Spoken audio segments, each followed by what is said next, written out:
Flashing across California desert skies, the airplanes you see here are writing new chapters in the story of man-made flight.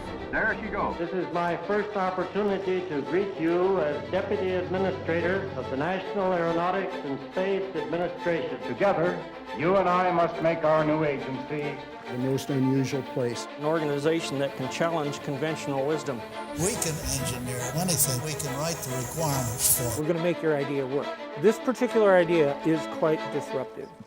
A typical flight, of course, starts under the wing of the B-52 mothership. This sleek, high-speed machine would have made Rube Goldberg proud. The manner in which we fly re-entry from space on the space shuttle was pioneered on the X-15. The X-31 pretty much wrote the book on thrust vectoring, along with its sister program, the F-18 HAR. An observation of an occultation is one of the more challenging missions that Sophia can do.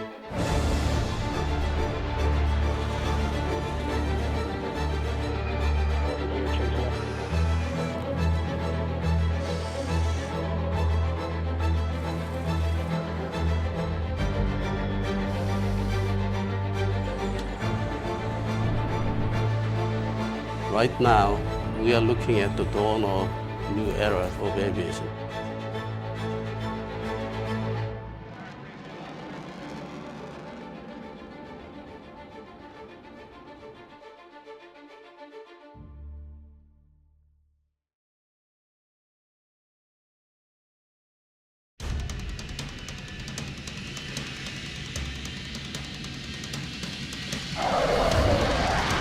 Your Air Force is continually developing new and more astonishing aircraft. We have the air, we have the power. The development of new power in the air has brought about terrific speed. The diving of subsonic airplanes at speeds for which they were never designed could be a hazardous business. Knowledgeable men were seriously wondering whether man could ever fly faster than the speed of sound. It remains for the high-speed flight program to attack these problems with scientific facilities of a new kind.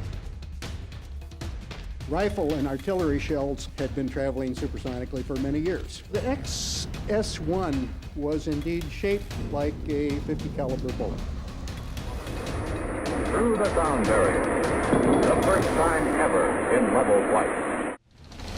Blazing through sound barriers and now heat barriers, the Bell X-2 reaches the unheard-of speed of 1,900 miles per hour. The D-558 was the first American aircraft to use swept-back wings and stall fences. The primary mission of the X-3 was thin wing research. The X-4 was its lack of a horizontal tail. The X-5 could sweep its wings in flight. Pilots achieved a 7-to-1 record over the MiG. The United States Air Force played a vital role in holding the line against communist aggression.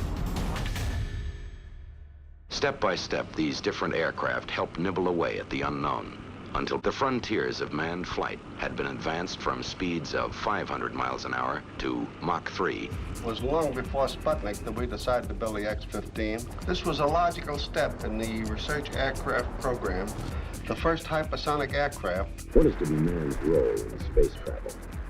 Can he pilot an aircraft out of the Earth's atmosphere, fly it in space, then re-enter the atmosphere and bring it back to a safe landing on Earth? Designed to investigate the problems of manned flight in a near-space environment, there were many unknowns to be discovered, many problems to be overcome. Hypersonic flow of air would heat the leading edges of the plane to 1,300 degrees Fahrenheit. How could the pilot control the aircraft in air so thin that normal aerodynamic control would be impossible?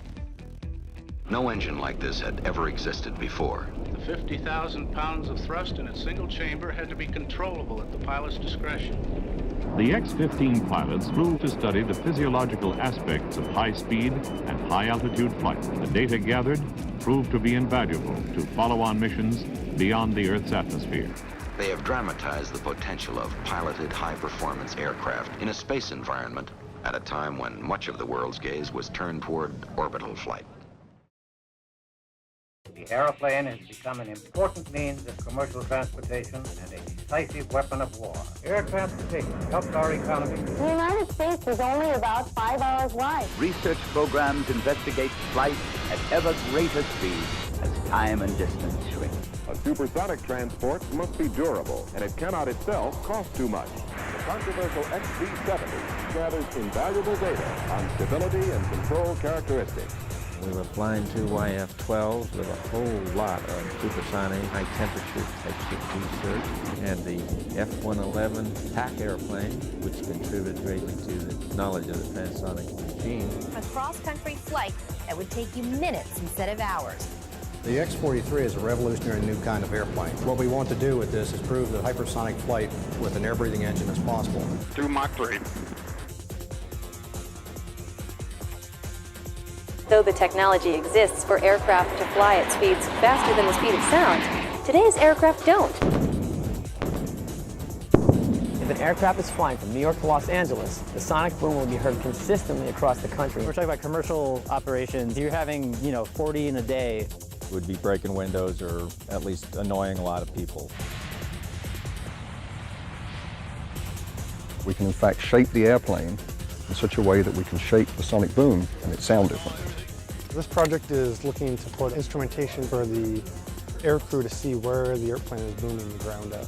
It's a real-time map display overlaid with the boom showing where it's hitting the ground. Supersonic.